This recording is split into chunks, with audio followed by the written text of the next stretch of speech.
नमस्कार मित्रों। Communication today और भारतीय विद्यापीठ के संयुक्त तत्वावधान में संचालित की जा रही इस वेबिनार श्रृंखला की 125वीं कड़ी में आप सभी का हार्दिक स्वागत, अभिनंदन। जैसा कि जो हमारे मित्र नियमित रूप से इस श्रृंखला के साथ जुड़ रहे हैं, उनको विदित है कि कम्युनिकेशन टुडे जयपुर से पिछले 28 वर्षों से, इस वर्ष इसका ये 29वां वर्ष है प्रकाशन यात्रा का, तो पिछले 28 वर्षों से ये नियमित रूप से प्रकाशित हो रहा है क्वार्टरली बाइलिंगुअल जर्नल के रूप में। कम्युनिकेशन टुडे के माध्यम से हमने प्रयास किया है कि मीडिया और उससे जुड़े हुए विभिन्न जो क्षेत्र हैं, film, radio, television, public relations, digital media, folk media इत्यादि, उन क्षेत्रों में हो रही शोध अनुसंधान को हम एक व्यापक पाठक वर्ग तक, मीडिया कर्मियों और मीडिया के विद्यार्थियों तक पहुंचाने का परिश्रम करें। 28 वर्ष के सारे अंक जो हमारी वेबसाइट है communicationtoday.net, उस पर अपलोड कर दिए गए हैं। जो भी इच्छुक विद्यार्थी हैं मीडिया के या अन्य विषयों के, वो उस वेबसाइट पे जाके इन अंकों को देख सकते हैं, पढ़ सकते हैं।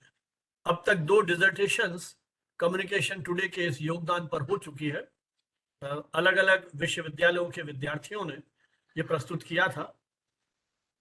2007 में चंडीगढ़ में PRCI public relations council of India के नेशनल कन्वेंशन में कम्युनिकेशन टुडे को एक्सटर्नल कैटेगरी में गोल्डन अवार्ड से भी सम्मानित किया गया था। ये हमारी विनम्र यात्रा, जिसमें अब तक 11 विशेषांक हम प्रकाशित कर चुके हैं। Media education in India, media education critical thought, media and Covid, digital media आदि आदि।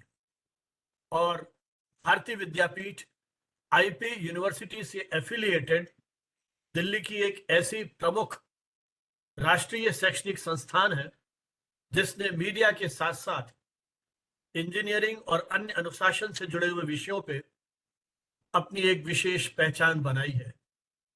पिछले वर्ष मुझे जाने का अवसर मिला एक सेमिनार में यहाँ, तब तक उस समय जो निदेशक अभी भी हैं वहाँ, प्रोफेसर MN हुडा जी, जो किन्हीं कारणवश हमारे साथ आज नहीं जुड़ सके हैं।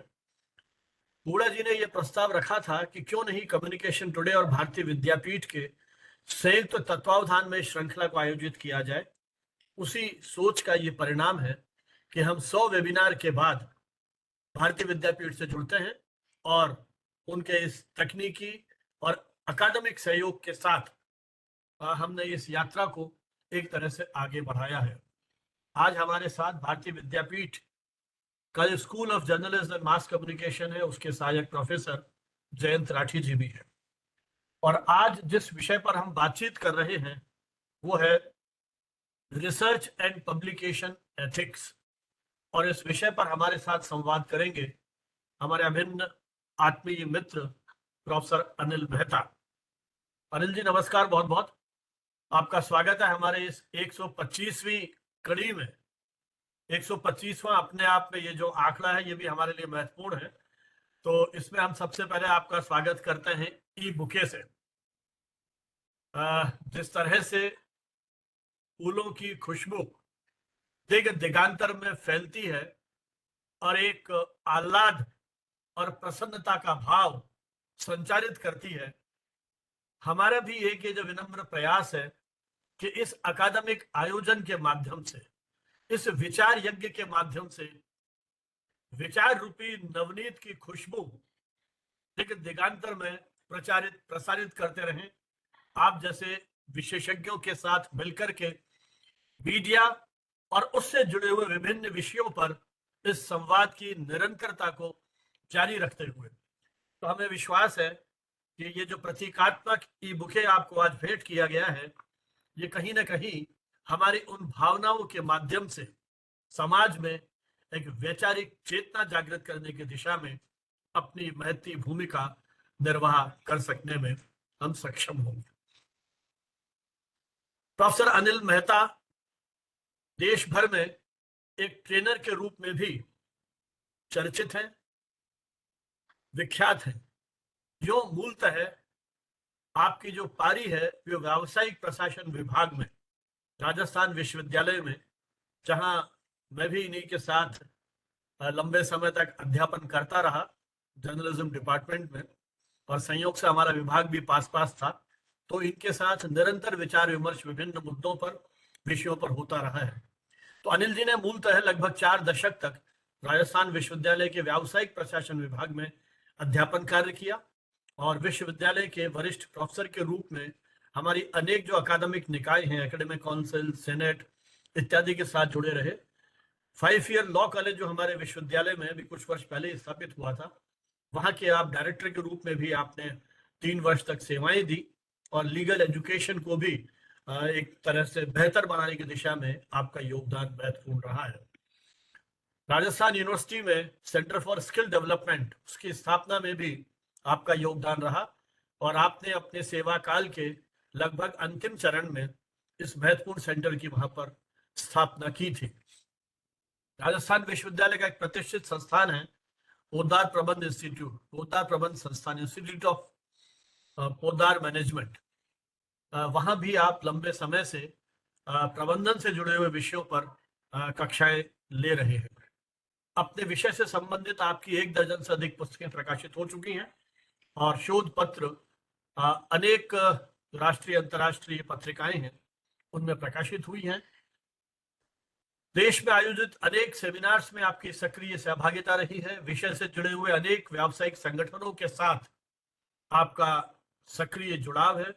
उनके ऑफिस बेयर्स भी हैं, वो बहुत लंबी व्याख्या हो जाएगी मैं यदि एक एक का नाम लूंगा, लेकिन उनके ऑफिस बेयर्स के रूप में भी आप शोध अनुसंधान के क्षेत्र में निरंतर अपने विद्यार्थियों को, शोधार्थियों को मार्गदर्शन देते रहते हैं।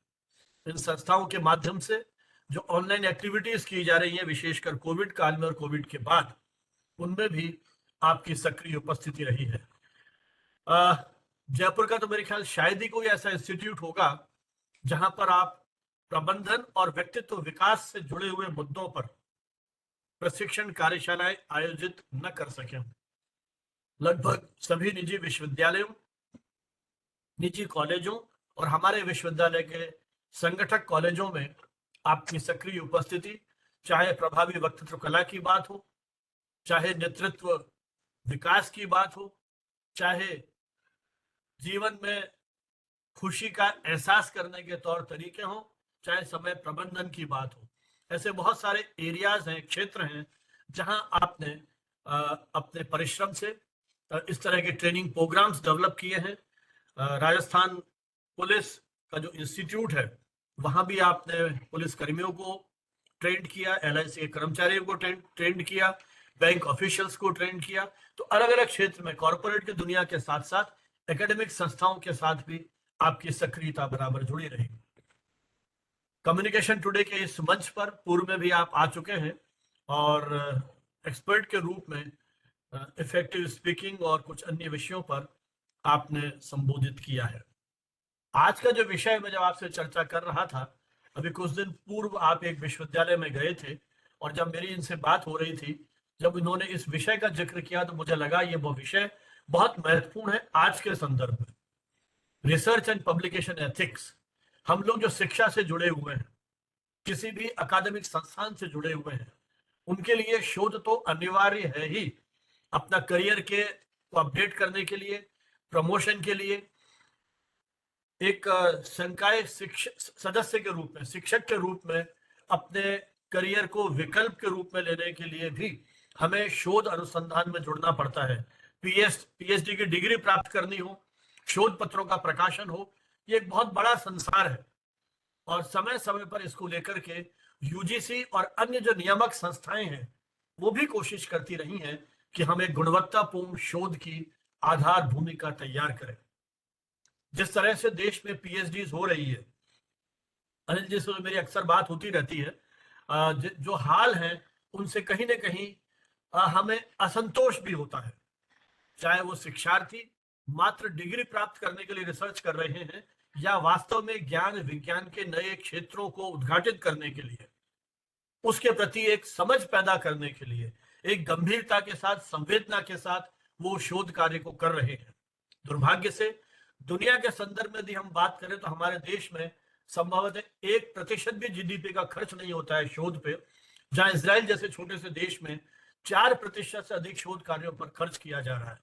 तो एक बहुत बड़ी चुनौती है विश्वविद्यालयों की, विशेषकर चाहे वो स्टेट कहिए चाहे प्राइवेट कहिए, लगभग सभी जगह हाल यही है कि बहुत अधिक संतोषजनक स्थिति नहीं है, ना रिसर्च का बहुत अच्छा इंफ्रास्ट्रक्चर है। ऐसी स्थिति में जो हमारे सामने चुनौतियां हैं, और फिर जिस तरह से आलेखों के प्रकाशन की अनिवार्यता निर्धारित की गई है आपके प्रमोशन में और चयन में, और जिस तरह से अंक निर्धारित किए गए हैं, वहां उसने नए तरह के एक बाजारवाद को जन्म दे दिया है। तो शोध के ऊपर ये बाजारवाद का जो आक्रमण हुआ है, ये भी मुझे लगता है कि बहुत घातक है। लेकिन ये जो स्थितियां हैं हमारे सामने हैं, इसमें हम किस तरह से वस्तुनिष्ठता के साथ, ईमानदारी के साथ, प्रामाणिकता के साथ, बिना किसी पूर्वाग्रह के, बिना किसी हितों के टकराव के, कॉन्फ्लिक्ट ऑफ इंटरेस्ट, किस तरह से अपनी शोध को बेहतर बना सकते हैं, वो क्या नैतिक सिद्धांत है, नैतिकता क्या उचित अनुचित है। कुछ नैतिक मूल्य विरासत से मिले हैं, कुछ समय के समय सापेक्ष में हम एक्वायर करते हैं, परिवर्तन होते हैं, जो हमारा वर्तमान परिवेश है उसके अनुरूप। लेकिन क्या उचित है क्या अनुचित है, इसकी समझ पैदा करना, और इस अकादमिक जो एक इंटीग्रिटी है, अखंडता है, वो बहुत महत्वपूर्ण है। जो एकेडमिक डिसऑनेस्टी है, शैक्षणिक कदाचार है, वो हमारी पूरी शैक्षणिक व्यवस्था के लिए एक कलंक साबित होता है। तो दोस्तों, जो हमारे शोधार्थी हैं जो इस वेबिनार में जुड़े हैं, और जो विशेषकर शिक्षक हैं, मुझे लगता है कि ये सामूहिक जिम्मेदारी है उस शोध और प्रकाशन की नैतिकता को समझने के लिए। इसके लिए जो हमारी एजेंसीज हैं, यूजीसी और जो दूसरी एजेंसीज हैं, उन्होंने क्या प्रयास किए हैं। यूजीसी ने तो बाकायदा प्रकाशन भी निकाले हैं एकेडमिक इंटीग्रिटी को लेकर के। नेक में हम सभी टीचर्स जुड़े रहते हैं, नेक की तैयारी करते हैं, नेक के जो एक्सपर्ट कमेटी है उसमें जाते हैं, वहाँ रिसर्च का बहुत बड़ा कंपोनेंट है। तो मुझे लगता है कि इस अकादमिक दुनिया में रिसर्च की इस पूरे दौर को, प्रवृत्ति को, परिवेश को बहुत गंभीरता से समझना आवश्यक है। तो अनिल जी ने पिछले कुछ दिनों में बहुत तैयारी के साथ इस विषय के बहुत सारे पक्षों को टच करने की कोशिश की है, स्पर्श करने की कोशिश की है। तो मुझे लगता है कि आपके इस विस्तृत विवेचन से हम इस शोध की नैतिकता से जुड़े हुए उन गंभीर प्रश्नों को गहराई से समझ पाएंगे, और अपना जो भी एक कार्य क्षेत्र है उसमें उनका अनुसरण करते हुए जो अपेक्षाएं समाज की, राष्ट्र की, विश्वविद्यालयों की, अकादमिक जगत की हमारे साथ है, उन अपेक्षाओं की कसौटियों पर अपने आप को खरा उतार सकेंगे। इन्हीं शब्दों के साथ मैं अनिल जी का एक बार पुनः स्वागत करते हुए उनसे अनुरोध करूंगा कि इस विषय को जिस रूप में आप देखते हैं, आपने इस विषय को जिस तरह से गंभीरता से समझा है, तो उनके कुछ महत्वपूर्ण बिंदु, उसके जो विभिन्न पक्ष हैं, उनके बारे में हमारा मार्गदर्शन करें professor Anil Mehta.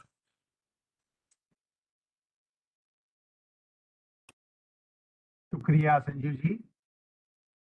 I think I am clearly audible to everyone. मेरी आवाज आ रही है संजीव जी, क्लियर? हाँ, आ रही है, आवाज आ रही है। Thank you, thank you, thank you.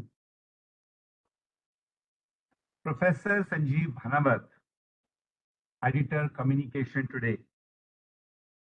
Professor MN Hooda in absentia, director Bharati Vidyapeeth. Organising committee team doctor Usha Sahni, madam Ayushi Chopra, Priyanka Singh ji, Jayant ji, Pushpendra ji, Prithvi ji, and our old and esteemed friend, Professor Rakesh Goswami ji. And dear participants who are attending this particular lecture in large number. At the outset, I am grateful to Professor Sanjeev Bhanawat for inviting me to interact with you on a very, very contemporary subject, particularly in the context of young researchers, writers, and authors. I'm really impressed the way Professor Sanjeev Bhanawat is nowadays very actively associated with organizing virtual lectures, and he himself is a most active and vibrant person who has started his own channel and almost very regularly taking up subjects which are of everyone's interest. I'm really happy to note that this is the 125th lecture in the series. I'm really happy that Bharati Vidyapeeth and Communication today, in their joint collaboration, are touching upon wide variety of subjects, not only relating to mass communication, but in fact, they have cut across the boundary of media education. But nowadays, they are touching upon other subjects also. Professor Bhanawat एक प्रखर वक्ता हैं और जिस तरह से professor Bhanawat अपनी बात रखते हैं वो सभी को न केवल प्रभावित करती है बल्कि दिल को छूती है। मेरा उतना अच्छा अधिकार भाषा पे नहीं है जितना प्रोफेसर भानावत पर है, और ये कुछ ऐसा विषय है जिसमें कि धारा प्रवाह भाषण हो भी नहीं सकता, और शायद आज के इस चर्चा का जो उद्देश्य है वो केवल एक लेक्चर मात्र नहीं है, बल्कि it is more of an informative kind of session, educative kind of session. As very rightly pointed out by Professor Bhanawat, that today the kind of researches which are being produced by various universities, the kind of research papers that we all are reading today, many of them are far from satisfactory. On various forums, we are advocating quality education and quality research as well. And unless research is qualitative in nature, unless the research is really going to give the benefits to the stakeholders, it will all be a waste of time, money, and energy. In fact, as we know that our country is having a very large infrastructural base as far as education in general and higher education in particular is concerned. I'm not going into the jargon of data, but we all know that as far as the number of universities are concerned, it has already crossed 1,000. Number of colleges spread throughout the country in thousands. And again, number of PhDs which are being produced, that is really, really amazing. In fact, it is not a number that is important. Of course, we have touched a very impressive number. But as far as the quality is concerned, whether it is teaching, research, and publication is concerned, I think still it is very much important that time has come that we should focus more on quality instead of quantity or the number. So, while interacting with Professor Bhanawat, we thought it appropriate that we should deliberate upon something on research and publication ethics. maybe a good number of participants are from perhaps from South or from the Northeast also. So I'll be bilingual in my presentation, and I'll share my presentation also with you so that you can focus. Virtual education की virtual programmes की एक limitation ये होती है कि यदि सिर्फ lecture या भाषण होता है तो कई बार कंसंट्रेट करना बड़ा मुश्किल होता है। अभी पिछले सेशन में ही जो एक सेशन था that is given by doctor Aarti Chopra, जिसमें कि art of listening, but listening has its own limitation unless it is supplemented by some visual aids. So I think these visual aids will be quite helpful to concentrate and to remember many of the issues that we are going to discuss. So just bear with me and let me share my presentation also with you. Just a minute, please.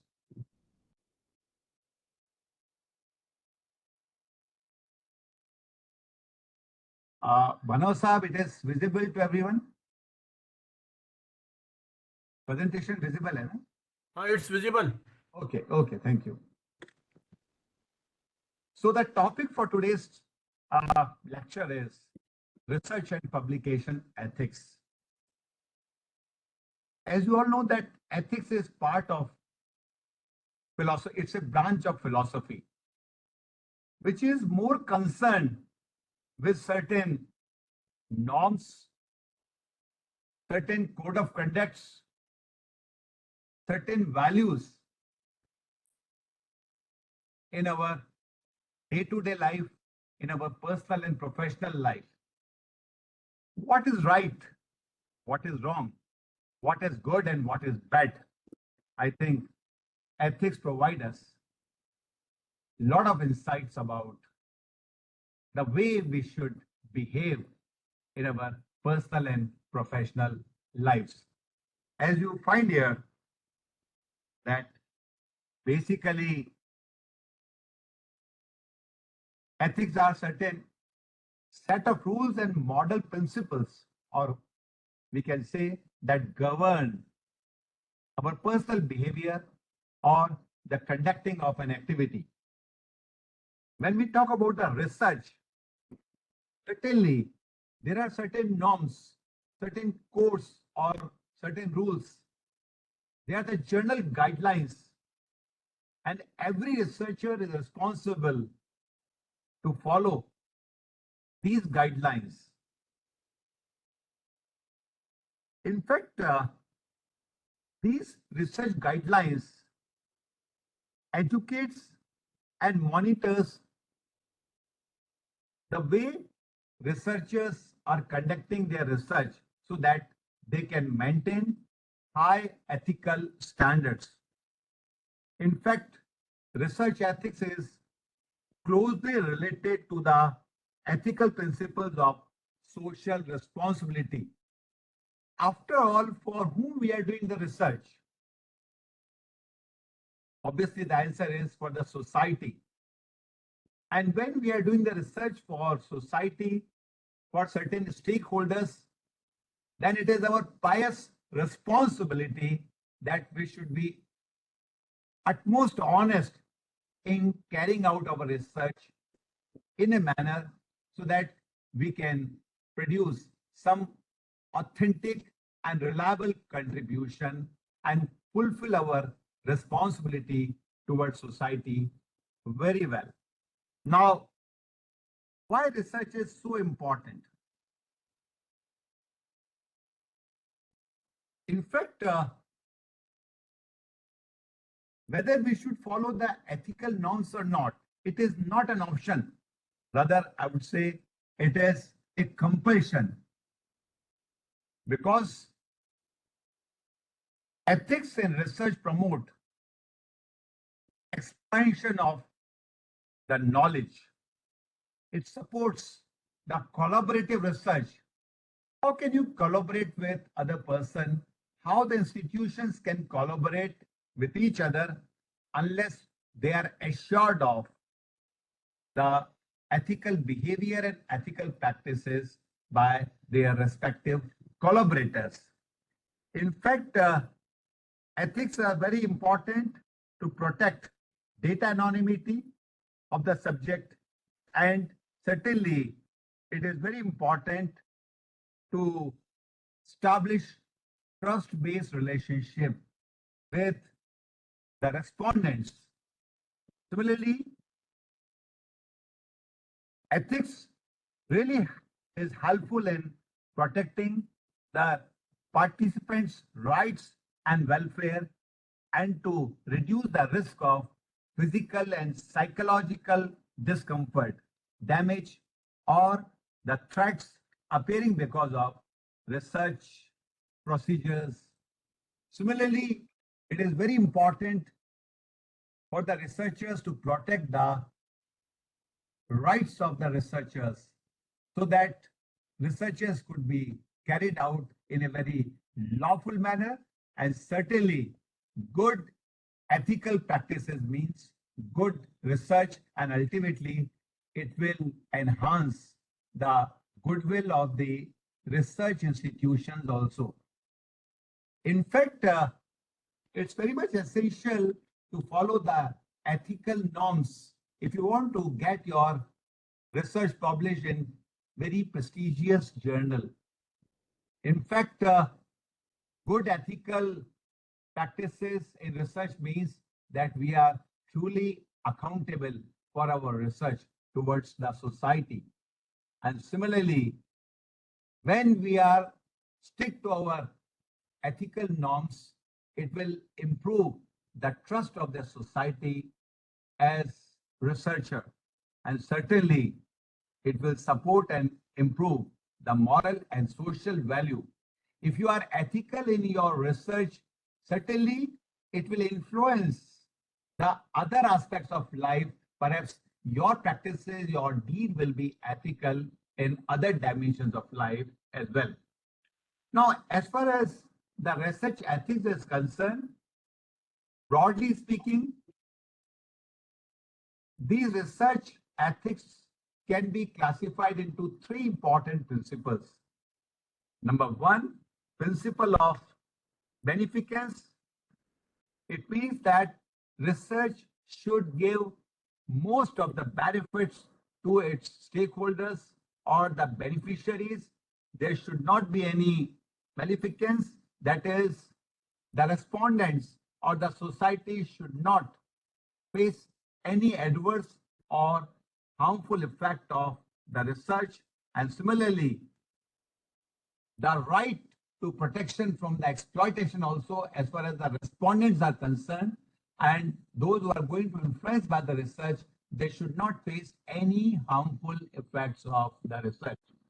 Research we are not doing for our self-interest or self-motto, but ultimately, as already pointed out, that it should give benefit to the society at large. Secondly, during research, we should respect the human dignity. We should give the right to self-determination, whether to become participant in the entire research process or not. It should be the sole discretion of the respondent. We cannot force, we should not compel the respondent to respond. And similarly, before conducting any kind of research in any discipline, it is the right of the respondent to know about the details of the research. So obviously, there should be full disclosure of the objectives and purpose of the research, possible risks, as well as the benefits of the research. And the third important principle is, that is principle of justice, means that all the participants in the research process, the respondent should be treated at par. There should be fair treatment, and similarly, there should be right of privacy. It is understood, it is a code of conduct that whatever the personal information is concerned, it will not be shared, it will not be made public.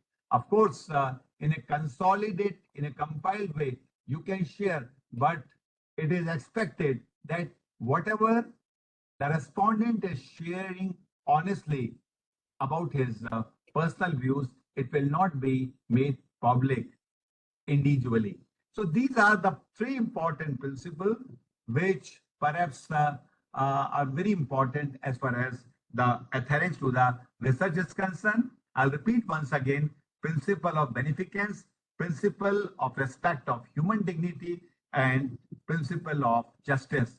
Now, in order to implement these three principles, now what are the important guidelines as far as the research ethics is concerned?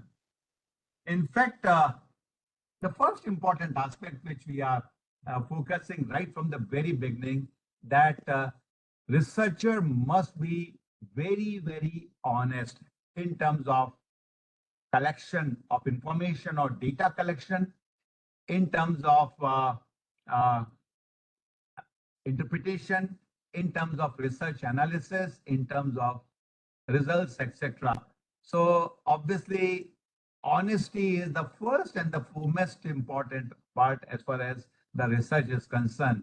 In fact, during the various aspects of research, it is the pious duty of a researcher to follow the honesty. I rightly said that the honesty is the best policy. In fact, it applies to the research also. That is, honesty is the only policy that pays rich dividends in the long term, and research is no exception to it. Secondly, researcher should not be biased. Researcher must carry research in a very objective manner. Sometimes some agencies do funding for the research, and they expect that by conducting the research, the data be manipulated in such a way so that it gives some favor to the funding agency. Sometimes the researchers are having their own personal biasness, prejudiceness, or their own thinking. If you are not objective enough, then perhaps the very purpose of the research will be defeated in that case. So the researcher must be very impartial while carrying the research. Whatever the results might be, it should be very, very objective, whether it matches your own ideologies or background or thought or not. Secondly, researchers should pay utmost attention about every minute detail, because everything may influence your research results. So researcher must be very, very careful while conducting the research. Small deviations from perhaps the norms are not tolerated as far as the research is concerned. Integrity is very important, which is a broad word. In fact, whatever the objectives might be, whatever might be we are preaching, there should not be difference between what we are preaching and what we are practicing. So obviously, integrity will lead to trust. That is very important. It means that right from the very beginning, there will not be any mismatch between the preaching and the practice, and you will be adhering to the agreement or the assurance which you have given to the researcher or the institutions. Then it is not merely important that we should conduct the research for our maybe for our motto, for maybe for just obtaining degree or just to obtain finance, because research has no meaning unless the results are really communicated to the stakeholders, maybe professionals, maybe industry, maybe policy maker. So whatever the results might be, they must be communicated to the stakeholders. Similarly, researcher must respect the intellectual property or the IPR rules, whether it is patent, whether it is copyright or the other laws. So we should not violate the intellectual property. We'll be discussing at length about this aspect later on also when we'll be talking about the plagiarism, etc. Then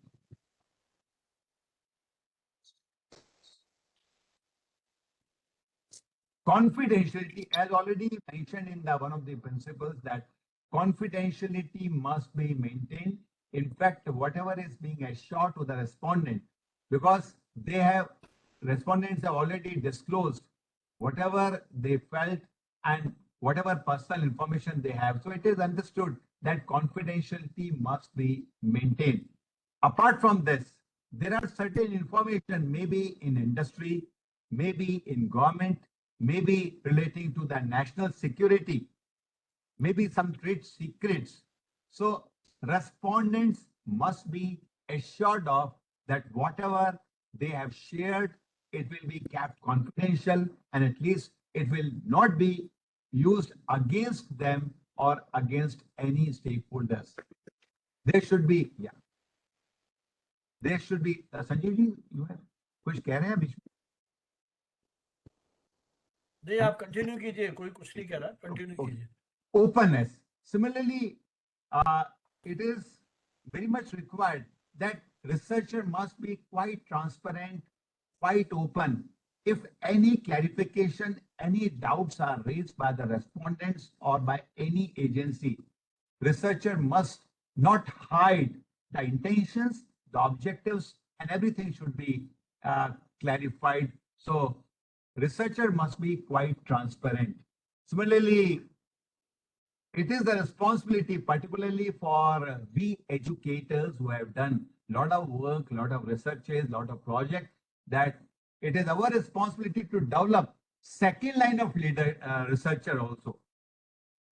It means that as a researcher, it is my duty to educate, to provide counseling, to do mentoring of young researcher or those who are doing the researches.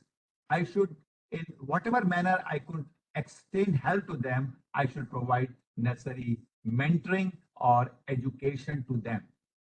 Then certainly it is also an ethical issue that if I'm not competent enough, if I'm not keeping myself updated with the latest advances which are taking place in the field of research, if I'm not aware about the research tools, then perhaps how can it be expected from me that I'll be able to do that quality research? So what is most important is that I should keep myself updated with the latest advances which are taking which are taking place in the field of research particularly. So never stop learning, keep on learning on an ongoing, continuing basis, and research is no exception to it. Then, of course, animal care is a different subject, but of course, it is our ethical duty that we should not do such kind of research where perhaps it may adversely affect the animals also. So obviously, unnecessary researches should be stopped, and as far as possible, perhaps we should take utmost care about the animals also. And then legality, I think no compromise. Of course, the word ethics is much, much wider or bigger than the law. So obviously, it is a very small part, but in any case, whatever the prevailing laws are, we should not compromise with them. So these are some of the important guidelines as far as the research ethics is concerned. When we talk about the publication ethics, as you know that publication is the most common contemporary form of research as far as the dissemination of our knowledge or research outcome is concerned. In fact, researchers are and will always remain honor of the published work. If you are making it public, it doesn't mean that you have lost your ownership. You will always be honor of that research. So as far as possible, we must publish our researches and the results. Of course, the form may be different. It may be in the form of article. It may be in the form of books. It may be in the form of the conference proceedings, book chapters, etc. But certainly, while publishing our research, we must adhere to the ethical aspects also. In fact, when we talk about the publication ethics particularly, in fact, again, there are certain stakeholders and certain members involved in the publication. Of course, the authors, the researchers, the journal editors or the editorial staff, similarly, the peer reviewers, the publishers, everyone is involved in the publication and certain ethical rules and guidelines are there as far as this publication part is concerned.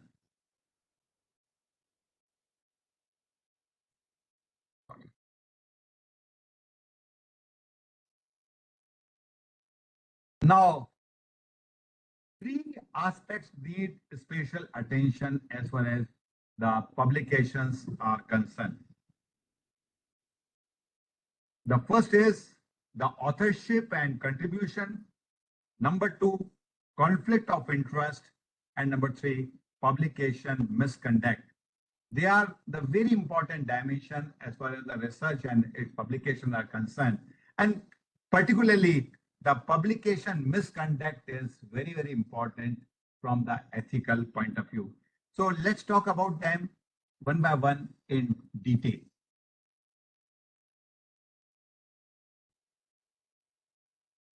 In fact, what is this research misconduct is concerned?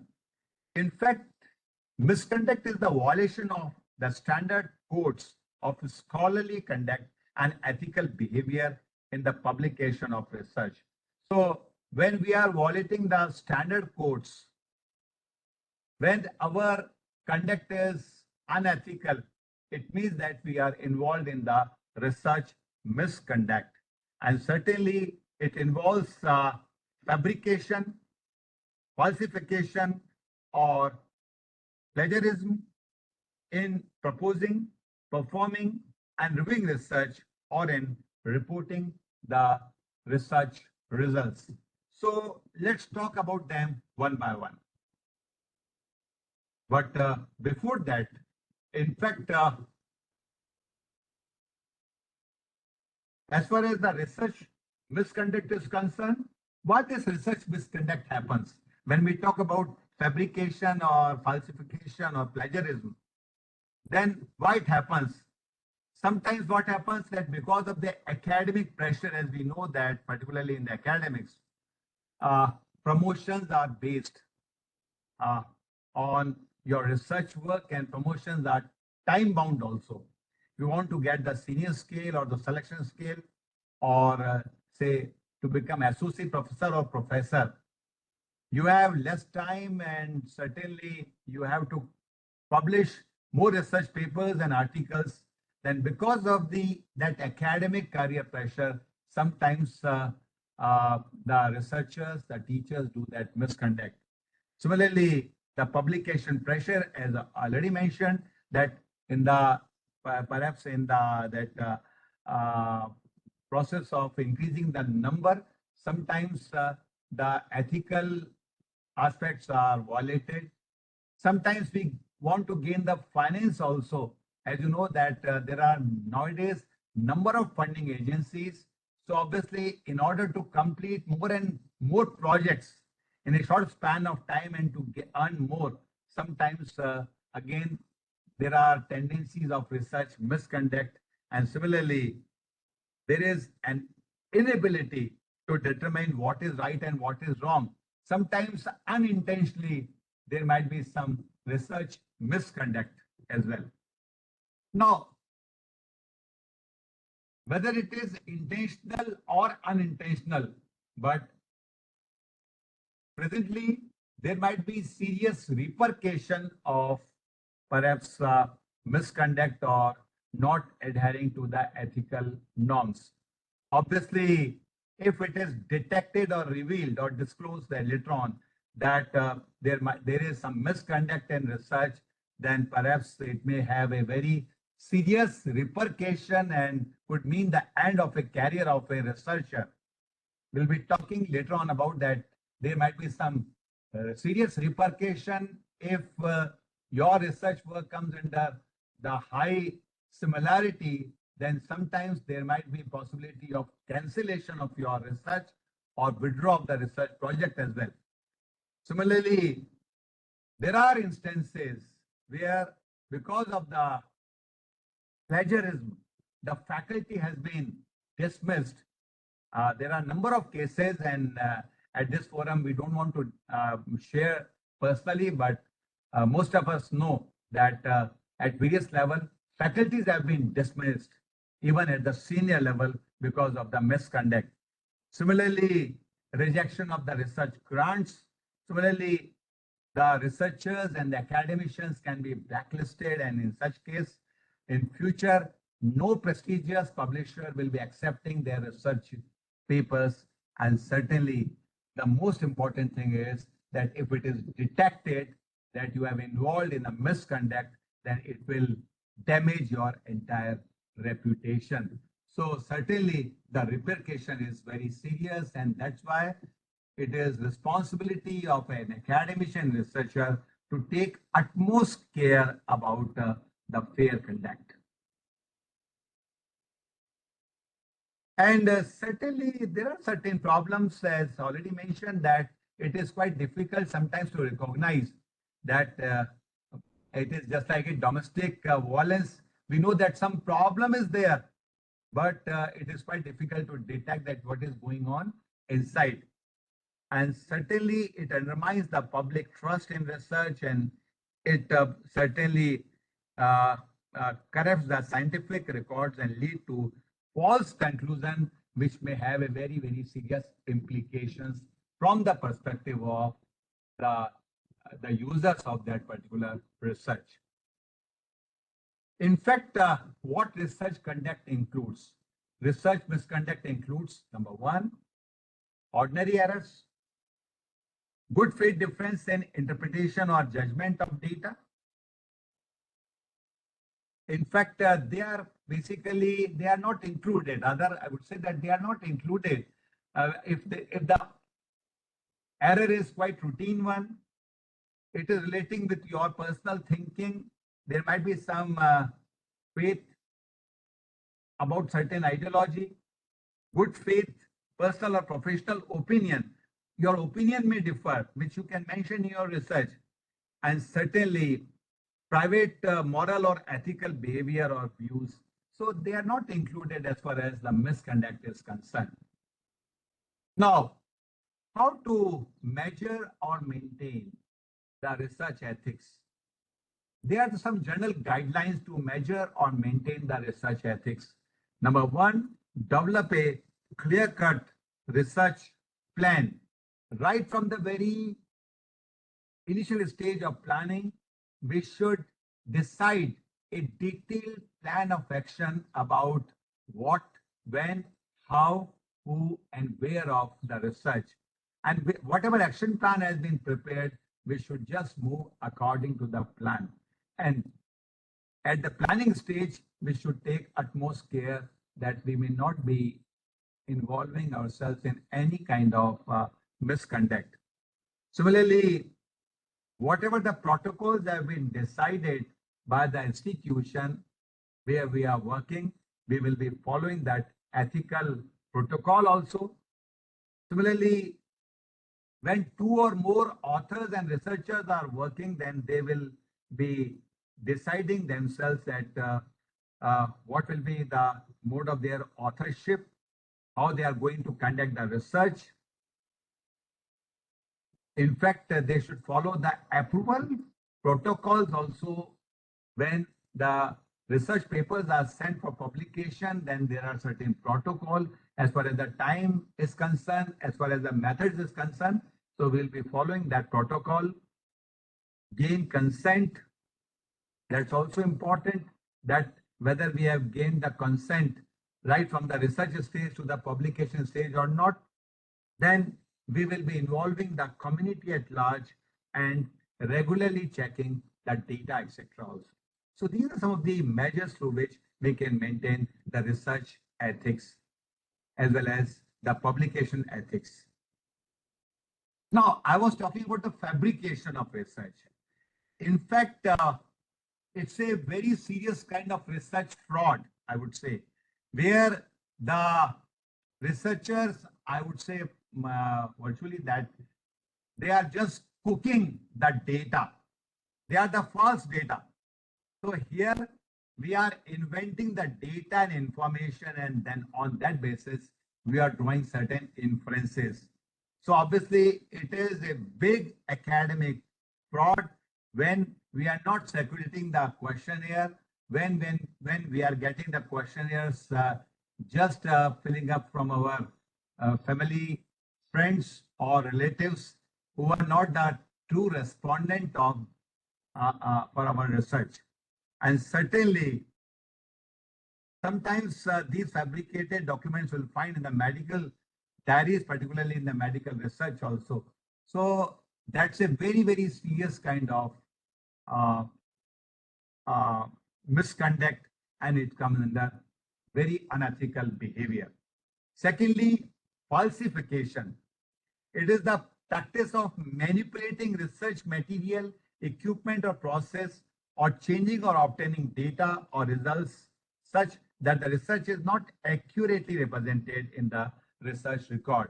So in order to prove our hypothesis or our assumption, when we are manipulating the research process, research data, when we are interpreting in a way that really suits us, then again, it is not an objective research, it is falsification of research, another serious misconduct.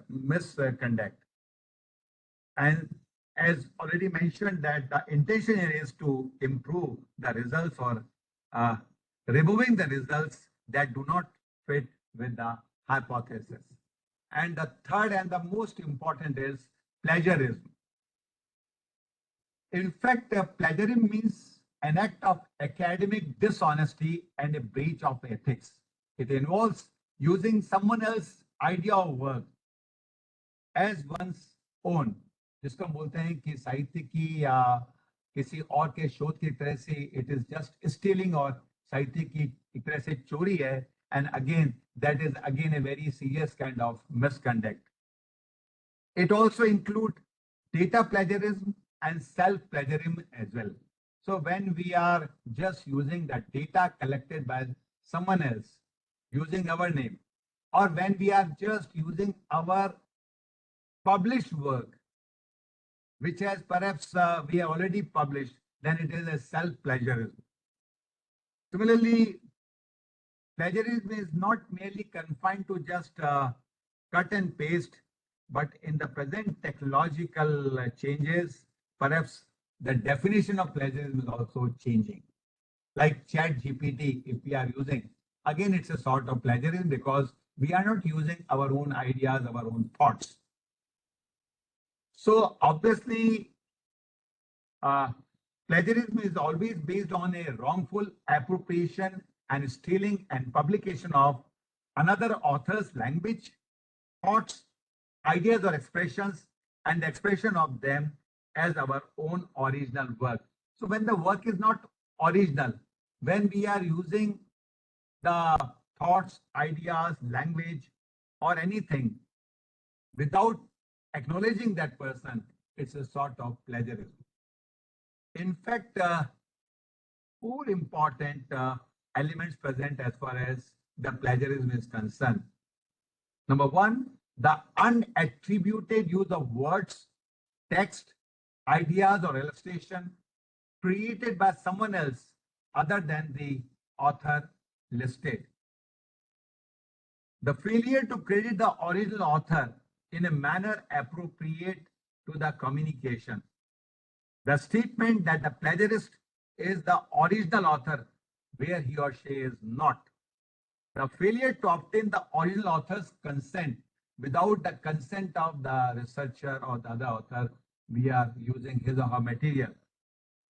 So obviously they are, or any of these may be individually or collectively constitute the plagiarism.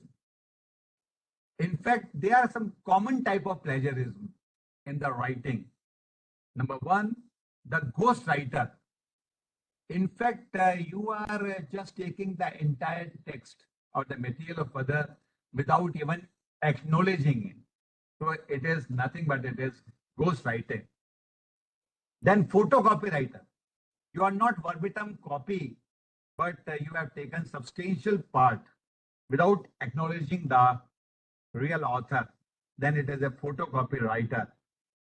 So obviously, maybe you have used your own language, but the idea you have stolen from someone else.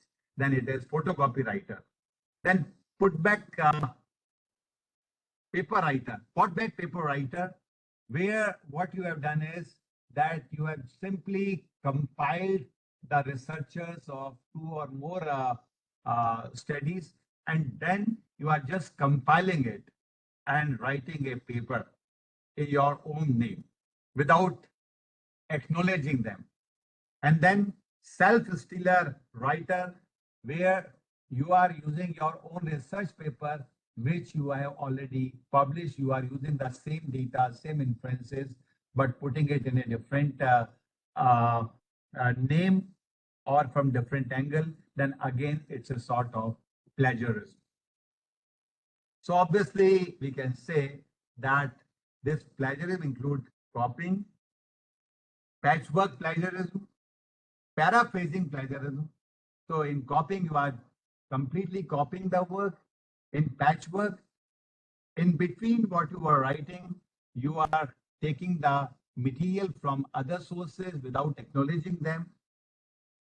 Paraphrasing plagiarism. In order to avoid that plagiarism, if you are writing on your own, but you have stolen the idea of others, then again, it is a sort of plagiarism. And maybe it may not be perhaps caught by any software, but ultimately, from ethical point of view, it is a plagiarism. And sometimes unintentional plagiarism, it may also happen that you forgot to acknowledge. Of course, it was not your intention, but you forgot to acknowledge some concepts or the quotation that you have used. So whatever the kind of plagiarism it will be coming under the definition of plagiarism. There are certain plagiarism detection software nowadays available. And nowadays, institution of higher learning and universities have made it mandatory for the research scholars to get their plagiarism checked. And for that, number of softwares are available today, like Turnitin, or it can be Orkund or EV or iSite or CrossCheck or WAPI Fund or WAPI Check, WordCheck, etc. But out of all these two software, that is Turnitin and Orkundas, quite popular nowadays. But again, these softwares are having their own limitations also. In fact, if you use two software, even in that case, there might be variations in the similarity percentage.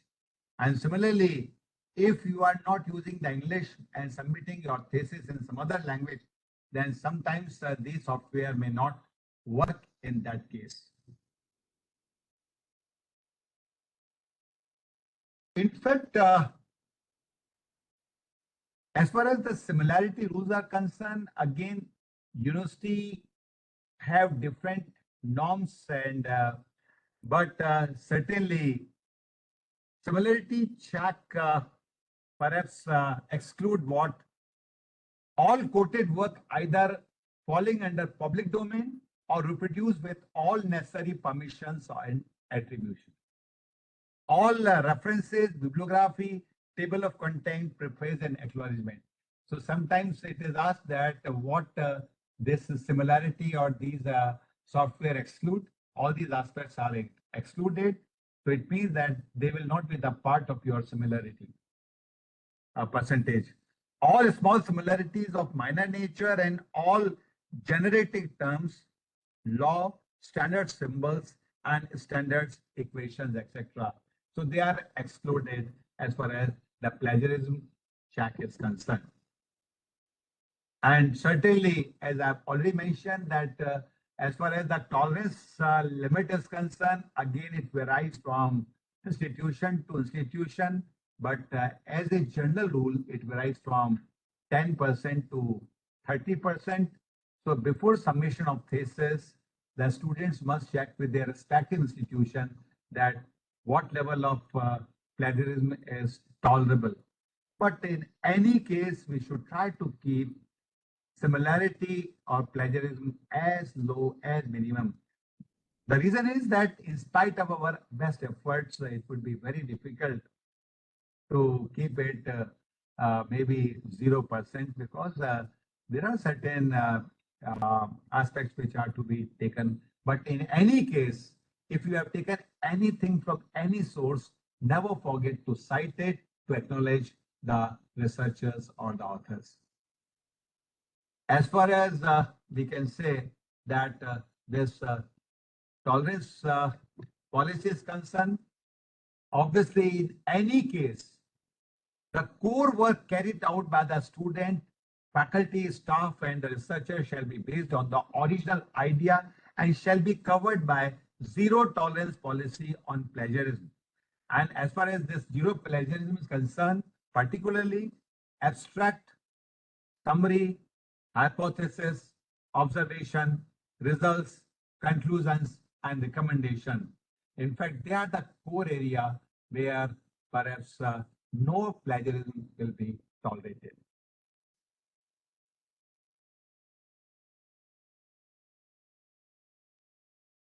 In fact, as per the guidelines of the UGC and many other institutions, perhaps as far as the similarity level is concerned, again, there are certain guidelines. In fact, similarity up to 10% is excluded. Again, there are certain level, that is level 1, that is similarities above, it is above, not about, above 10% to 40%. Level 2, similarities above 40 to 60%. And level 3, similarities above 60%. As already mentioned, that as far as the similarity is concerned, again, there are certain deviations and variations. But if we just assume that if the similarity is up to 10%, that will always be excluded.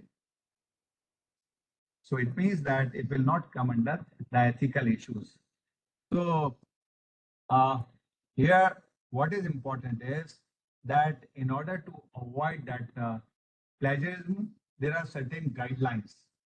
So every single instance of using phrases and ideas that are not your own must be acknowledged by giving the name of the person who first expressed every concept or thought that which is mentioned in your text part.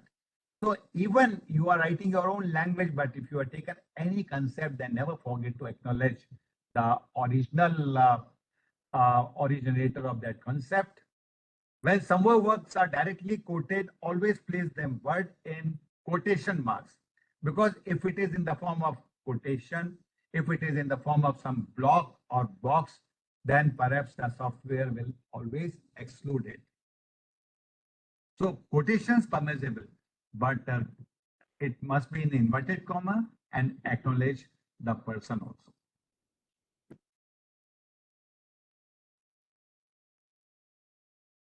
Similarly, here what is important is that if you are just expressing the author's words or ideas, then if you are paraphrasing it, always your own words. It is not enough simply to change the words or to substitute one or two words. Just write it in your own words so that you may not come under the purview of similarity. More lengthy material can be summarized in one's own style and language. Do not repeat the author's own words without placing them in quotation marks. As already mentioned, that if you are doing it in the quotation marks, then you will be excluded from similarity. And it is important to keep a list of full details of all the references. I think researchers should always keep full details of the researcher. The reason is that in the later stage, we may forget sometimes that who has given what or from where we have taken the quotation. So don't leave it on the last minute, but right from the very beginning, keep the full records. And then it is also important that even if you are using to express the ideas of someone else, you must still put the source, even though you then do not have to use in quotation marks. Even in that case, perhaps you should already acknowledge. And certainly, information from the wide range of electronic sources is increasing use nowadays in academic writing and references. So obviously, they must be included in the list of sources cited in the written test. As you know that there are serious repercussions and the penalties. So obviously nowadays many institutions have started imposing certain penalties for the students as well as for the faculty members, right from the very undergraduate courses, MPhil, PhD, and for the project, if somebody is taking the project and if it is detected, then there is a provision of penalty by many institutions. For example, there are penalties for the students. What the penalties are? If the similarity above 10 to 40%, then students shall not be given any mark or credit in any case. The mark and credit will not be given, and the plagiarized script will have to be submitted in next 6 months. If the similarity level is 40 to 60%, then again, it has to be resubmitted and the time will be extended to 18 months. And if the similarity above 60%, and in case of PhD, sometimes even the students will have to face the serious repercussion, and certainly in that case, there might be possibility that their registration might be cancelled. Moreover, if plagiarism is detected in case of the staff or the faculty member, then again there are certain penalties. If the similarities is between 10 to 40%, then certainly the faculty will be banned for the publication for at least 1 year. If the similarities are above 40% to 60%, then faculties will be banned or they will be debarred for next 2 years for publication. And in that case, perhaps their one increment may be stopped. So it's a very serious kind of thing. And moreover, if the similarity level is detected, which is more than 60%, then the faculty members will not be able to guide any students for 3 years, and the 2 increments will be stopped. And there are institutions who have terminated their faculty members if it is detected that the similarity level is above 60%. So now we can understand how serious it is that if somebody is involved in a misconduct or unethical practices in research. Now, as far as the ethical issues are concerned, it is related with the authors also. Certainly, who is an author?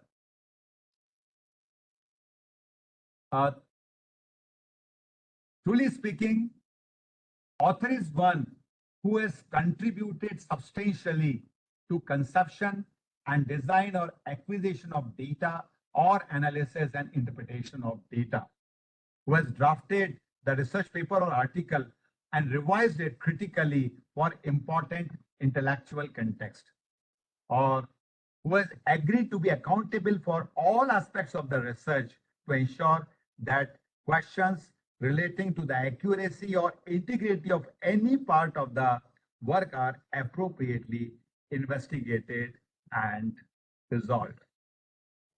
So whether it is a single author or joint author, perhaps these are the parameters on which you can decide the authorship.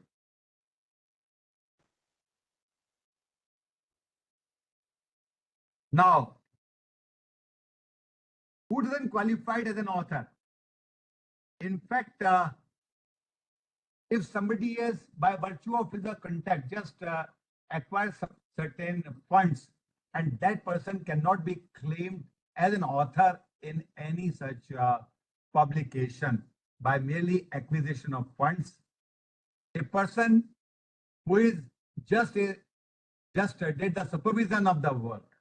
That is not also considered as author unless he or she has contributed significantly or substantially in that particular research. And in that category, even the PhD guide cannot be an author unless that supervisor has really supervised and guided the research scholar and contributed in preparing that research paper. Minor laboratories support in case of the science research, and if somebody has provided just administrative support, and because of that, the person cannot become author. Why we are talking about this? Because there are a number of instances where such persons claim that they are author, but ethically speaking, they are not author at all. Then certainly there are certain unethical authorship practices. The first one is honorary or gift authorship. Sometimes the name of the dean or head of department is given as author, whereas he or she has no contribution, just to give him a credit or just to oblige. We are just giving his name as honorary or author. That is not an author at all, and it is unethical practice. Similarly, the guest authorship, where the person has not contributed anything, but the person is really influential enough to get that research paper published by virtue of his or her connectivity with the publishers. Then the name of the person is given, and that is referred as guest authorship. That is again unethical because that person has no contribution at all in that research. Then ghost authorship, where the real author has contributed, but now the researcher is just putting his name and sending that research paper for the publication. That is ghost authorship, which is highly unethical. And then anonymous authorship, where no name is given. You have just getting the published, but even not using your name. That is the anonymous authorship. You are just trying to just spread your ideas or your thoughts. That is again an unethical practice. Or sometimes the fictitious names are given. That is again not tolerable. Then nowadays a new term is now coined, that is salami publication. Sometimes what happens that in order to increase the number of publications, the researchers try to just subtract or divide the same research into different pieces, and then they submit that work to the different publishers. So out of one research, when you are just slicing it, making it part, whereas the research work is one, then it is referred as salami publication. And that is basically what you are doing is that you are just have just conducted one research and now unnecessary taking the credit by publishing various articles and research papers or submitting them for the multiple publication. That is also unethical. Now, as far as the publication is concerned, again, there are certain unethical practices. Number one, multiple submission. As we know that nowadays there is a tendency that publishers take a lot of time in sending their acceptance, or even in the case of publication, it takes 1 or 2 years. But sometimes the researchers become quite impatient, and the same research paper is just sent to 2 or 3 journals for publication. And incidentally, they get the acceptance and the same paper is published by 2 or more publishers. So multiple submission is unethical unless you get the rejection from one journal. You should not send it for the publication to the another. Then multiple publication, as already mentioned, that the same paper, by just changing the name with the same content you are just sending to the different journal for publication, again, it is unethical. Then sometimes suggesting the potential reviewers also who can give the feedback in your favor, just suggesting the journal editors that these are some of the potential reviews, and then you just try to influence the reviewers who will not be giving the objective review report. That is again an unethical practice. And then again, it is expected that if there is any kind of error, maybe minor error, then it must be brought into notice the publisher immediately. Otherwise, again, it will be an unethical practice. Then the pedantry journal. In fact, pedantry journals basically are substandard journals. What is happening is nowadays that the publishers are making it a commercial venture. They want to earn profits, and in that process, they compromise with the quality. There are duplications of the prestigious journals also. So one should be very, very cautious and careful about these predatory journals.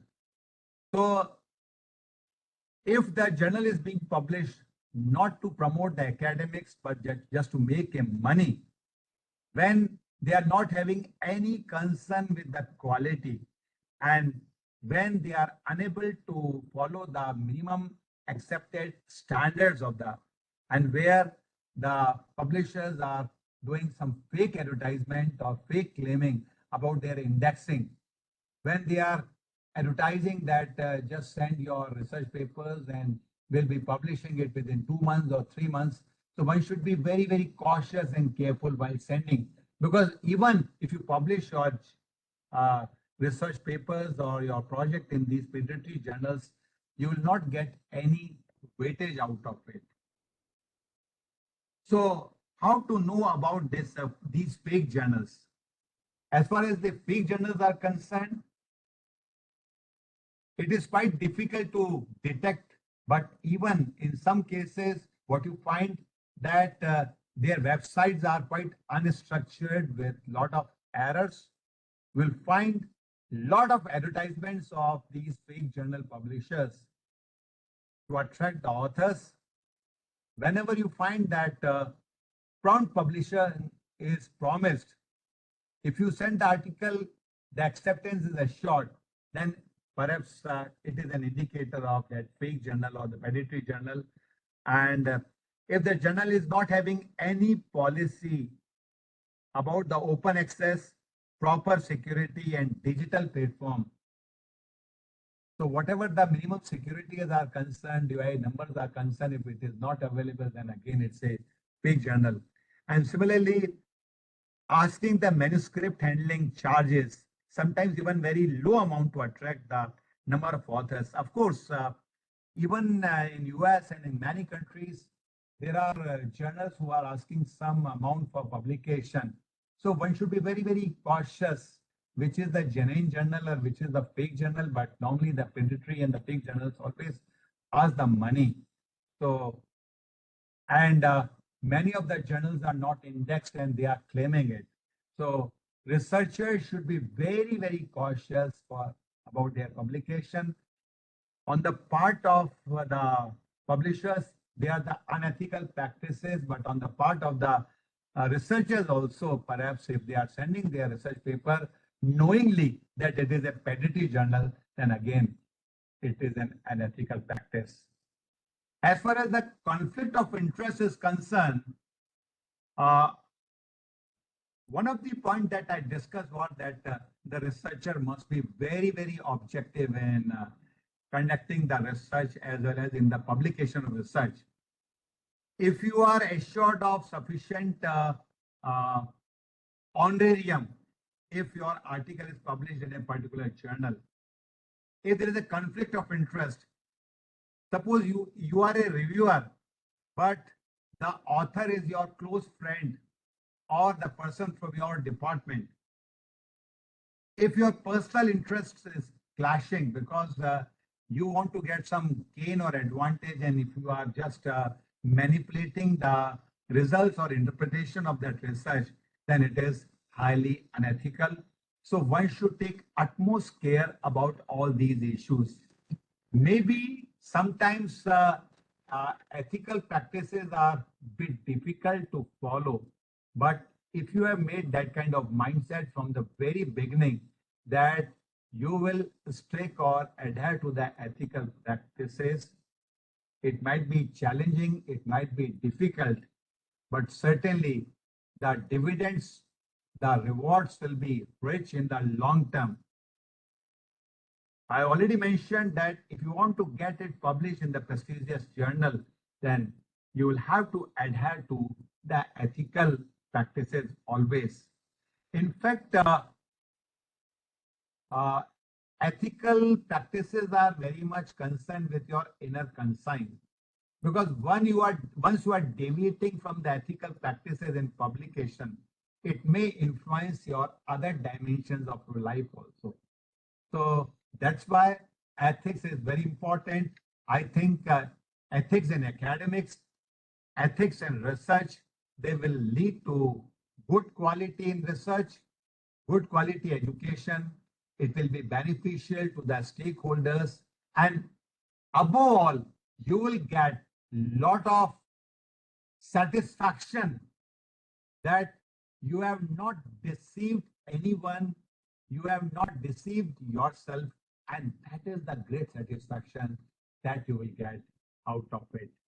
So I think it's a very, very extensive topic, but within a short span of time, I've tried to do justice with the subject. Now it's your turn to ask any question, any comment. So thank you very much.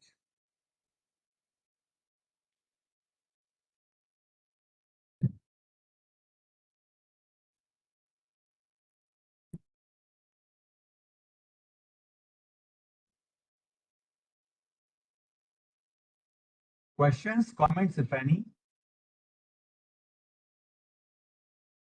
Anil ji बहुत बहुत धन्यवाद। कुछ questions हैं chat box में। आप बताते जाइएगा please. एक रिधि कपूर, उन्होंने पूछा है, please tell what is the overlapping publications. Yes, as far as the overlapping publications are concerned, they are nothing but whenever you are using your own text, your own material, which you have used elsewhere, it is nothing but your self-plagiarism, and that must be avoided in your research. So avoid that overlapping publication. And secondly, I mentioned in the second or third last slide that whenever you are just sending the same article by slightly changing your title or the content of your research paper and getting it published elsewhere, then again it's an ethical practice that should be avoided, because sooner or later it will be detected. दूसरा question है रतन कुमार जी का, is there any tools to identify unethical authorship? As such, the tools are concerned, there are no such tools available where you can identify the unethical authorship. उसका कोई tool अभी तक तो available ऐसा नहीं है, क्योंकि आप how can you find out कि this is the genuine author or this is the ghost author or this is the guest author? ये आपकी खुद की एथिकल प्रैक्टिसेस पर है कि आप ऐसी जगह अपने आप को इन्वॉल्व मत कीजिए जहां आपका कोई कंट्रीब्यूशन नहीं है। ये नैतिकता की, कई बार क्या होता है कि नैतिकता बड़ी होती है, कानून छोटा होता है। आप हो सकता है कि कानूनी परिधि में आप ना आते हो, लेकिन फिर भी ये नैतिकता के बाहर है। तो ऐसे कोई सॉफ्टवेयर अवेलेबल नहीं है कि इसमें आप पता कर सकें कि दिस ऑथर इज जेन्युइन। नहीं, लेकिन यदि आप परीक्षक हैं या एक्सपर्ट के रूप में सिलेक्शन कमेटी में, तो सवाल जवाब करने से मालूम पड़ जाएगा कि वो फेक ऑथर है कि जेन्युइन ऑथर है। उस तरह के सवाल जवाब करने का मौका वैसे, क्योंकि हाँ वो तो आप बिल्कुल सही कह रहे हैं, लेकिन उसमें बहुत समय लगेगा कि कब वो सिलेक्शन कमेटी हो, कब आपको हाँ, लेकिन किसी ने अपने नंबर बढ़ाने के लिए यदि ऐसा किया है तो कभी न कभी पकड़ में आ सकता है। पकड़ में आ सकता है, लॉन्ग टर्म में आ सकता है। बिल्कुल बिल्कुल। क्या है कि इमीडिएट कोई सॉफ्टवेयर अवेलेबल है तो सॉफ्टवेयर तक अवेलेबल, शॉर्टकट से बचने की कोशिश करें और जेन्युइन काम करें, यही इसका मंतव्य है। यही मंतव्य है इसका। बिल्कुल। कुछ और क्वेश्चन है? क्या हिंदी एक मिनट, क्या स्कोपस जर्नल के विषय में बताएं, क्या हिंदी भाषा में लिखा जा सकता है? ये आंचल कुमारी जी ने पूछा है। मेरी जानकारी में तो स्कोपस का हिंदी भाषा में तो संजीव जी आप भी गाइड कर मेरी ख्याल नहीं है, हिंदी में नहीं है, अभी तक अंग्रेजी नहीं में है, ही अभी है वो। तक तो नहीं है, अंग्रेजी में ही है सब। क्योंकि जो स्कोपस का जितना भी वो सब फॉरेन कंट्री से ही होता है, तो यहाँ अभी हिंदी भाषा में अवेलेबल नहीं है। यूजीसी केयर के जर्नल जरूर आपके हिंदी भाषा में एक और सवाल है अनिल जी। nowadays there are some good journals या asking APC like या IEEE access and some या elsewhere या journals. How do we differentiate between true and fake journals through APC? बहुत अच्छा सवाल आपने पूछा है। ये एक बहुत बड़ा सवाल है कि हम फेक जर्नल्स में और जेन्युइन जर्नल्स को कैसे हम डिफरेंशिएट करें, क्योंकि एनुअल प्रोसेसिंग चार्जेज है एपीसी के फॉर्म में कई बार कुछ अच्छे जर्नल्स भी आपसे चार्ज करते हैं, ये तो कॉमन प्रैक्टिस है। देखिए उस केस में आपको कई आप पैरामीटर्स आपके हो सकते हैं। यदि उस पब्लिशर के पुराने अगर इश्यूज अवेलेबल हैं, आर्काइव्स अवेलेबल हैं, मे बी आपकी लाइब्रेरी में या वेबसाइट, मान लीजिए कम्युनिकेशन टुडे एक हमारा जर्नल है, इसके जर्नल्स प्रोफेसर भानावत ने अपनी वेबसाइट पर डाल रखे हैं। ऐसे ही जो अच्छी जर्नल्स हैं उनके आपको पुराने इश्यूज आपको मिल जाएंगे। आप देखिए क्वालिटी ऑफ रिसर्च पेपर्स उनके किस तरह के हैं और क्या वो रेगुलरली पब्लिश हो रहा है या नहीं, नंबर वन। अच्छा, उस जर्नल के पब्लिशर कौन है? कभी कभी मान लीजिए बहुत अच्छे जो पब्लिशर्स हैं, तो उन पब्लिशर के नाम से भी आप ये डिस्टिंग्विश कर सकते हैं कि ये फेक जर्नल है या जेन्युइन जर्नल है। इसके अलावा एडिटोरियल बोर्ड में कौन लोग हैं और एडिटर कौन है, that is also an important question. इसके अलावा जो आपके जो पीयर जो रिव्यू कमेटी, कई बार जर्नल्स में आपको रिव्यू कमेटी के सबके नाम आपको मिल जाते हैं, तो आप ये देख लीजिएगा कि उस जर्नल के साथ जो रिव्यूअर्स है या जो लोग जुड़े हुए हैं वो लोग कौन है, that is also very very important. किस तरह के रिसर्च पेपर्स उस जर्नल में पब्लिश हुए हैं, आपको उस जर्नल के फॉर्मेट और गेटअप को देख के भी आपको आइडिया हो जाएगा कि जर्नल एक क्वालिटी जर्नल है या नहीं। और अगर वो जर्नल एक इंडेक्स जर्नल है जिसका जो इम्पैक्ट फैक्टर है, जो दूसरे पैरामीटर्स हैं अच्छे हैं, तो आप इस बात पर आप सुनिश्चित हो सकते हैं कि it's not a fake or predatory journal, it's a genuine journal. तो बड़ी सावधानी के साथ आपको अपने विषय में चुनना होगा कि इट्स मतलब जो पैरामीटर्स हैं, थोड़ा सा आप थोड़ा सा मेहनत करेंगे तो आपको आइडिया से हो जाएगा कि इट्स ए फेक जर्नल या इट्स ए। एक और सवाल है Anil ji, a good spiritualist could be an ethical researcher? Spiritualist की क्या, इज ए जेन्युइन स्पिरिचुअलिस्ट?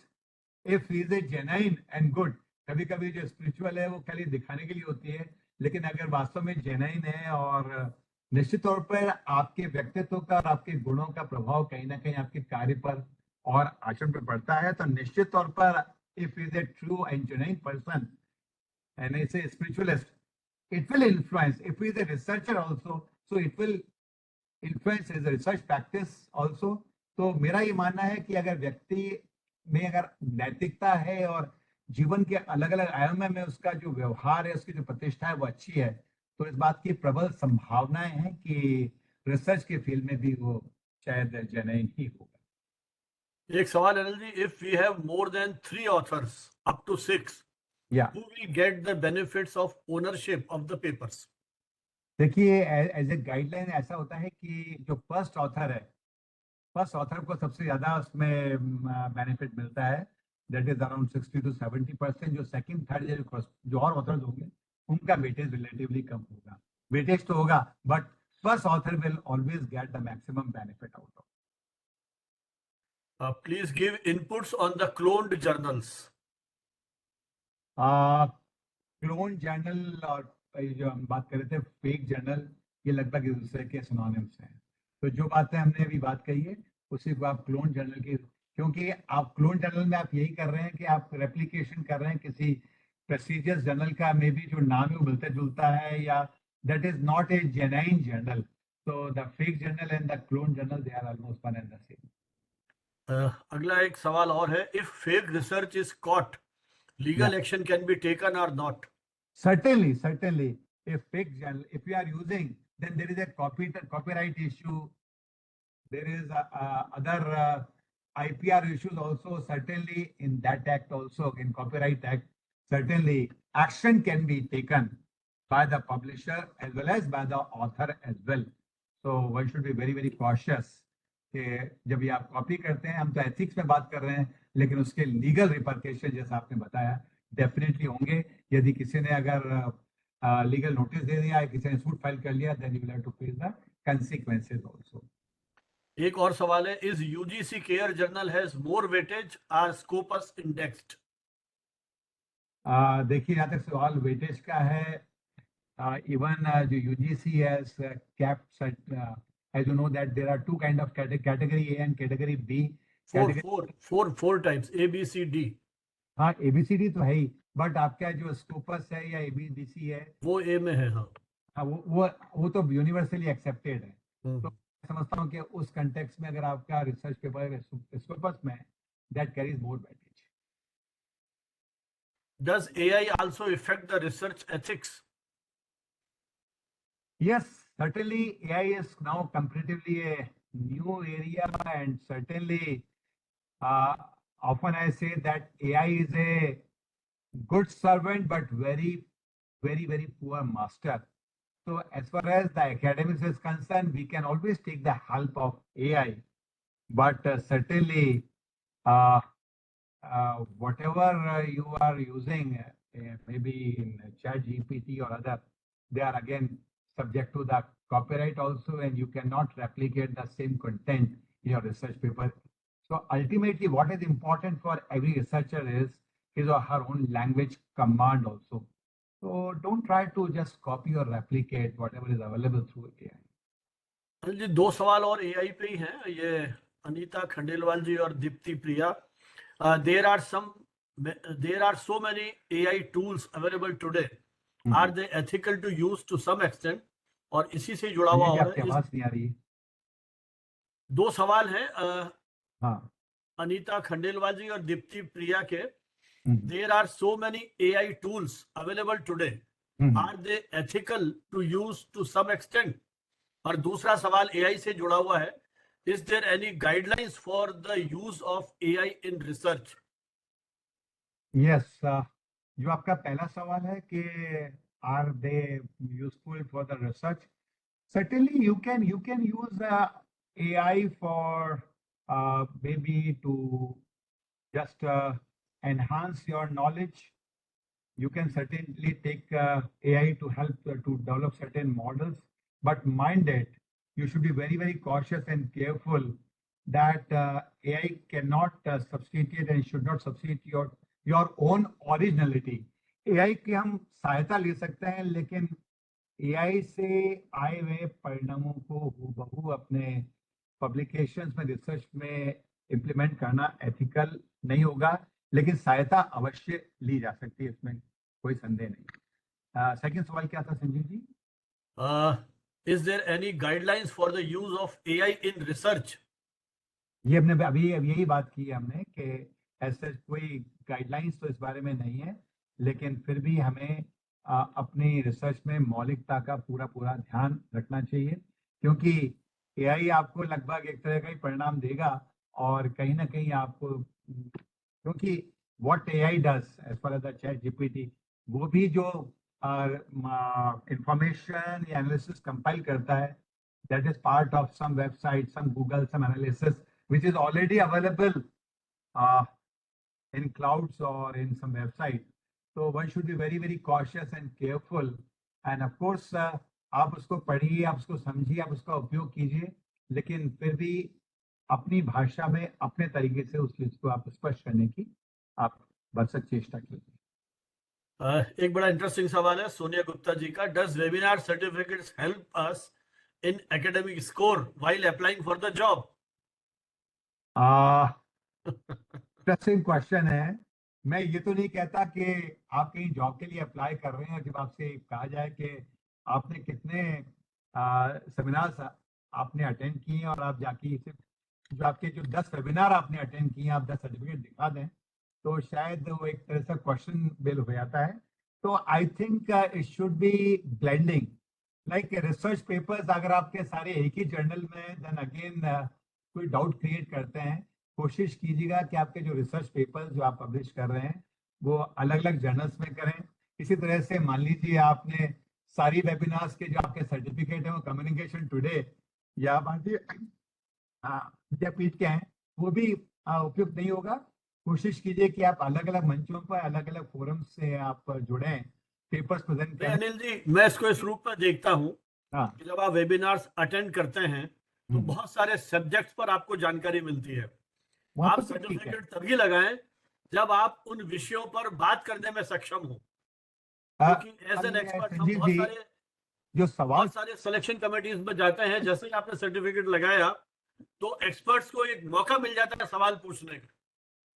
सवाल ये भी है संजीव जी, जैसे उन्होंने कहा कि क्या सिर्फ वेबिनार के सर्टिफिकेट हमको, मेरे ख्याल कहीं कोई स्कोरिंग में इसका वो नहीं है कि इसका सेमिनार के कोई असर सर्टिफिकेट मिल नहीं गए या वेबिनार के मिल गए। है। हाँ, इसीलिए हम कहते हैं कि जब आप जॉब में हैं तो आप नेक का कोई प्रेजेंटेशन है वहां है तो वहां लगा दीजिए कि साहब हम इतने एक्टिव हैं, टीचिंग के साथ साथ इतनी जगह जुड़े हुए हैं। ठीक है। देखिए, एक दूसरी बात ये भी है कि जुड़े, आप अलग अलग जगह जुड़े। ये अच्छी बात है कि आप रेगुलरली वेबिनार्स आप पार्टिसिपेट भी करें और आप सुने भी, क्योंकि इससे आपका ज्ञान बढ़ेगा। लेकिन जहाँ तक सवाल सिलेक्शंस का है, मेरा अपना व्यक्तिगत रूप से मानना ये है कि अगर आपका पोर्टफोलियो, जिसको मैं बोल रहा हूँ, जैसे कि स्टॉक के अलग अलग पोर्टफोलियो होते हैं, अगर आपका जो portfolio as a candidature, whether it is selection और प्रमोशन, यदि आपका उसमें काफी डाइवर्सिफिकेशन है, आप अलग अलग जगह पर आपने पेपर प्रेजेंट किए हैं, अलग अलग जर्नल्स में अगर आप पब्लिश हुए हैं, आपके वेबिनार्स के भी सर्टिफिकेट हैं, आपके फिजिकल मोड के भी हैं, तो शायद आपको ज्यादा फायदा उसका मिलेगा, बजाय केवल एक ही जगह। नहीं तो ये सवाल ये है, एकेडमिक स्कोर में फायदा है क्या? मुझे लगता है एकेडमिक स्कोर नहीं में है, फायदा नहीं है अप्लाई करने में। नहीं एकेडमिक फायदा नहीं, वो तो खैर है ही। वो आपके इंटरव्यूज में फर्क पड़ेगा कि आपने कितना सीखा। अटेंड किया, तो बिल्कुल केवल सही। सर्टिफिकेट इकट्ठे करने की प्रवृत्ति से आप ज्वाइन कर रहे हैं तो मेरे ख्याल इस प्रवृत्ति को अवॉइड कीजिए। कुछ सीखना चाहते हैं, कुछ समझना चाहते हैं, अपने आप को अपडेट करना चाहते हैं, तो इनकी महत्ता है। सर्टिफिकेट एडेड एडवांटेज है। जब आप स्कूल कॉलेज में हैं, हमने बहुत सारी डिबेट्स में भाग लिया, हमने थिएटर में भाग लिया, कोई हमें जॉब में एडवांटेज नहीं मिला, लेकिन ओवरऑल पर्सनैलिटी में फर्क पड़ गया। तो इनको आप अपने व्यक्तित्व विकास, पर्सनैलिटी डेवलपमेंट में एक एडेड टूल के रूप में देखिए, बजाय सर्टिफिकेट इकट्ठे करने की प्रवृत्ति में। वो चाहे 1 हो चाहे 25 हो, कोई बहुत बड़ा एडवांटेज जॉब प्राप्त करने में आपको मिलेगा, मुझे संदेह है। वहां तो आपका प्रेजेंटेशन इंपॉर्टेंट होगा, आपकी नॉलेज कितनी आप बस प्रेजेंट करते हो वो ज्यादा इंपॉर्टेंट। वही महत्वपूर्ण है। तो मुझे लगता है और भी हैं शायद। दीप्ति जी ने थैंक्स कहा है, और ये उदित मल्होत्रा जी ने, is a research paper is written by a group of friends and supervisor name is not in author list, will that paper be counted in PhD work for second and third author? आपने बात की friends की, दोबारा से मैं ये कहूंगा कि क्या आपके फ्रेंड्स का कंट्रीब्यूशन रिसर्च पेपर में है या नहीं, नंबर 1। अगर है तो ज्वाइंट रिसर्च पेपर्स हो सकते हैं, नंबर 1। सेकेंडली, कुछ पता नहीं किसी दबाव में या किसी वजह से कई बार आपको नाम देना होता है सुपरवाइजर का, दे सकते हैं। लेकिन from the ethical point of view, if the supervisor is not having any contribution, तो फिर सुपरवाइजर्स का ये मॉरल ड्यूटी है कि अपना नाम वो ना दें। और कभी कभी कुछ इंस्टीट्यूशन ने मैंडेटरी कर रखा है कि जब तक आपके रिसर्च पेपर आपके गाइड के साथ नहीं होंगे तब तक वो काउंट नहीं होंगे। ऐसा भी कुछ जगह परिपाटी चल पड़ी है। तो ये सुपरवाइजर्स की एथिकल रिस्पॉन्सिबिलिटी है कि they should contribute in one way or other in just in that research or writing that research paper. एक सवाल और है सतविंदर कौर जी का, is research through IGNOU is valid in state level job or to enhance academic score only? I think IGNOU की जो degrees हैं that is very much acceptable, because IGNOU is a state government of India university. तो आप चाहे research करेंगे, आप PhD करेंगे तो मान्य होगी किसी भी संस्थान में। चलिए, मुझे लगता है प्रश्नों की श्रृंखला अब खत्म हो गई है, और जो मित्र सर्टिफिकेट जनरेट कर रहे हैं जिनको नहीं मिला है, उसकी प्रॉब्लम जो हमारे तकनीकी इसमें विशेषज्ञ हैं जयंत जी, वो अभी सॉल्व करेंगे। इससे पहले कि अपन सर्टिफिकेट की दुनिया में चले, मैं जयंत जी से अनुरोध करूंगा कि आज के हमारे जो विशेषज्ञ हैं प्रोफेसर अनिल मेहता, जिन्होंने बहुत विस्तार से शोध और प्रकाशन की नैतिकता, रिसर्च एंड पब्लिकेशन एथिक्स के बहुत सारे पक्षों को बहुत विस्तार से आपके सामने समझाया, और बहुत सारी जो जिज्ञासाएं थी, मेरे ख्याल पिछले हमारे जो 125 ये जो वेबिनार्स हैं उसमें इतने अधिक सवाल कभी नहीं पूछे गए। इवन अनिल जी के जो पूर्ववर्ती सेशंस थे उनमें भी इतने सवाल नहीं आए। जो लगातार सवालों की जो बौछार हुई है, इससे लगता है कि कहीं कुछ जो वैचारिक चेतना है, कहीं आप पे सीखने की जो जिज्ञासा है, केवल आप मूक श्रोता बने हुए नहीं थे और पूरा आपका पार्टिसिपेशन इसमें रहा है। तो ये हमारे लिए भी सुखद प्रतीति है कि जो हमारा लक्ष्य है कि जो रिसर्चर हैं उन तक हम पीछे पहुंचे, उस दृष्टि से ये बहुत ही महत्वपूर्ण सत्र रहा। और ये हमारा जो कम्युनिकेशन टुडे का जो ये फोरम है, और इवन भारतीय विद्यापीठ का भी, तो हम ये सारे जो वीडियोस हैं ये अपलोड कर रहे हैं हमारे यूट्यूब चैनल पे। उसका लिंक मैंने चैट बॉक्स में शेयर किया है, और करीब हमारे 250 घंटे का उसमें करीब मटेरियल या जो कंटेंट है वो हमने इसमें अपलोड किया है। तो आप सभी से रिक्वेस्ट है कि यूट्यूब चैनल आप ज्वाइन करें। जो आप नहीं सुन पाए हैं डेलिब्रेशंस, उनको भी आप अपने सुविधा से सुन सकते हैं। और एक एडवांटेज ये है कि एक ही विषय पर अलग अलग थॉट के, आज तो हमने केवल क्योंकि विषय इस तरह का था अनिल जी से ही संवाद किया है, लेकिन हमने कोशिश की है कि अलग अलग एक्सपर्ट्स को, वो राजनीति से भी है, वो थिएटर से भी है, वो फिल्मों से भी है, वो एडमिनिस्ट्रेशन आईएएस आईपीएस भी रहे हैं, टीचर्स हैं, टीचर्स में भी अलग अलग फील्ड के हैं, रेडियो टीवी डिजिटल मीडिया, सबके एक्सपर्ट्स हमारे इसमें हैं। तो आपको बहुत कुछ जानने सीखने को मौका मिलेगा।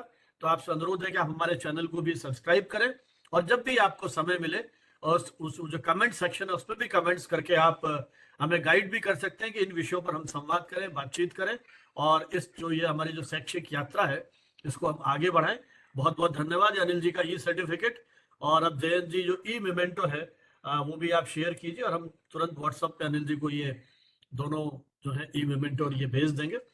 तो आपका बहुत बहुत धन्यवाद। और Thank अब you. मैं जयंत जी से अनुरोध करूंगा कि वो भारतीय विद्यापीठ की ओर से आप सभी का आभार प्रदर्शन करें। भाई जयंत जी, जो जैसा मैंने शुरू में कहा कि आप भारतीय विद्यापीठ का school of journalism and mass communication है, वहाँ आप अध्यापन कार्य कर रहे हैं, और बेसिकली आप तकनीक जो टेलीविजन और उसके जो और इनके यहाँ टीचिंग हो रही है उसमें जो टेक्निकल सपोर्ट है वो जयंत जी का है। और यहाँ के आने से पहले आप कॉरपोरेट की दुनिया से जुड़े हुए थे। तो मैं जयंत से अनुरोध करूंगा कि वो वोट ऑफ थैंक्स प्रपोज करें। Jayant ji. Thank you so much sir. पहले तो आपको धन्यवाद देना चाहूंगा कि आपने मुझे मौका दिया सर यहाँ पर वोट ऑफ थैंक्स प्रस्तुत करने के लिए।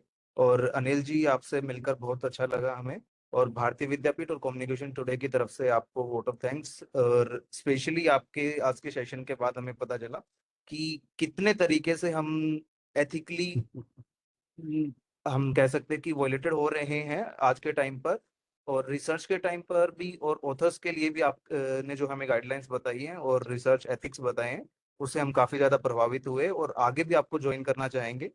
और thank you so much sir आगे के लिए। Thank you so much. चलिए, जयंत जी। हमारी ओर से भी बहुत बहुत धन्यवाद भाई अनिल जी और सारे पार्टिसिपेंट्स को, और भारतीय विद्यापीठ की पूरी तकनीकी टीम को। शुक्रिया जिन्होंने- भानव साहब, शुक्रिया जयंत जी, शुक्रिया हाँ, थैंक यू जी। बस हमारे अगले आयोजन के लिए हम सोशल मीडिया के थ्रू हमारे सारे जो मित्र हैं उन तक पहुंचेंगे। बहुत बहुत धन्यवाद। जय हिंद, जय भारत। और ये सेशन यहाँ क्लोज हो रहा है। अनिल जी रुकना चाहे तो रुके, नहीं तो आप क्विट कर सकते हैं। बाकी जो ये खुला रहेगा विंडो हमारा 15-20 मिनट तक, जिसमें जयंत जी उन सभी जो हमारे पार्टिसिपेंट्स